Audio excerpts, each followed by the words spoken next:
राम दोस्तों, जय बाबा नीम करोली महाराज जी की। दोस्तों, आशा है कि आपके ऊपर भी बाबा जी की बहुत ही कृपा होगी। बाबा जी बड़े दयालु हैं। अगर हम एक बार उन्हें आदर से अपने हृदय से पुकारते हैं तो वे दौड़े चले आते हैं। तो दोस्तों, मैं बाबा जी की एक और महिमा का वर्णन करूंगा आज। ये श्री सिद्धि माँ जी थी जो बाबा जी की सेवा में तत्पर रहती थी।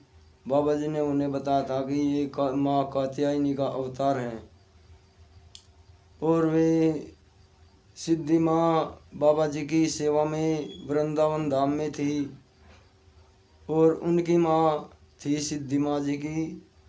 उनका नाम था ईजा, पर्वतीय भाषा में। तो उनकी माँ का वो बहुत बीमार हो जाती है और बहुत दिखाने बुलाने के बाद भी डॉक्टर को कोई उनकी बीमारी समझ में नहीं आती है और दिन भर दिन उनका स्वास्थ्य गिरता है। तभी डॉक्टर जांच करते हैं तो वे बताते हैं कि इन्हें कैंसर हो गया है। तो कैंसर घोषित हो गया था। दिन पर दिन स्वास्थ्य बिगड़ रहा था, भूख प्यास लगनी बंद हो गई, शरीर शक्तिहीन हो गया। श्री माता को इनके बारे में सभी सूचनाएं मिलती रहती थी। तब वे वृंदावन धाम में महाराज जी की सेवा में थी। ईजा के पास नहीं गई, अपनी माँ के पास। तब महाराज जी ने ईजा को वृंदावन बुलावा भेजा कि वो वृंदावन आ जाए।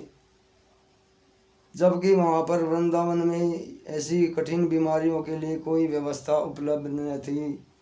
उनकी हालत इस कदर गिर चुकी थी कि उन्हें उठने बैठने चलने में 2 आदमियों के सहारे की जरूरत पड़ती थी।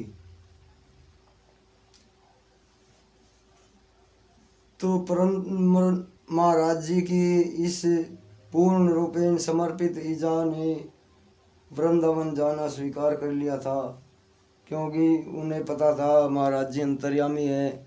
उन्होंने बुलाया है तो किसी न किसी कारणवश ही बुलाया होगा। तो इस स्थिति में भी वे 2 आदमियों के सहारे से गाड़ियों में बैठकर और वहाँ वृंदावन धाम में आ जाती है, बाबा जी के आश्रम में। और 2 व्यक्तियों का सहारा लेकर फिर वहाँ बाबा जी के शरण में बैठती हैं। फिर जैसे ही वे आश्रम में रुकती है तो शाम को बाबा जी उन्हें कुटी में बुला लेते हैं और कुटी में बुलाकर बाबा जी अपनी जो भोग प्रसाद की थाली थी उसमें से एक रोटी के ऊपर कुछ दाल सब्जी रखकर ईजा से कहते हैं कि ले प्रसाद खा ले, अभी खा ले इसे। और ईजा ने वो प्रसाद खाया, वो रोटी पूरी खाई और उसे खाने के बाद क्या था कि धन्वंतरी की उस भोग प्रसाद रूपी महाऔषधि पाकर उन्हें दिनों दिन स्वास्थ्य लाभ होता चला गया। तो ये बाबा जी द्वारा रोटी के रूप में महाऔषधि दी गई थी। बाबा जी कभी भी ये नहीं कहते थे कि मैंने ये किया है, अपना नाम कभी नहीं किया उन्होंने। वे तो किसी ना किसी रूप में कोई बता देते कि थे कि इसे वो दे दे ठीक हो जाएगा, और वही चीज़ उसके लिए रामबाण सिद्ध होती थी। तो बाबा जी ने वो प्रसाद के रूप में रोटी खिलाई। उससे दिन पर दिन उनका स्वास्थ्य ठीक होता चला गया और वजन बढ़ता चला गया। उसके बाद में वे कुछ ही दिनों बाद पूरे वृंदावन धाम, बरसाना और सारे धामों पर घूमकर गोकुल गोवर्धन आदि सभी मुख्य ब्रज तीर्थों पर यात्रा अकेले ही कर आई।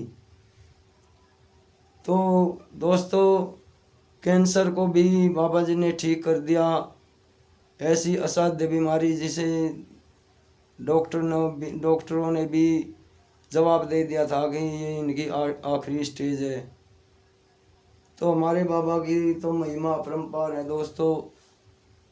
इनकी शरण में लाओ, इन्हें पुकारो इनका अगर हम पुकारेंगे अपनी अंतरात्मा से तो बाबा जी दौड़े चले आते हैं। तो आज का इतना ही है दोस्तों, ये वीडियो देखें और बाबा जी का ये उनकी महिमा है, इसको आगे भी भेजें और अपने भाई के चैनल को सब्सक्राइब करें। तो अभी आगे लेता हूँ, आगे फिर आपके साथ आपको कोई लीला सोना का वर्णन करूँगा बाबा जी की। जय बाबा नीम करोली महाराज जी की जय। जय श्री राम।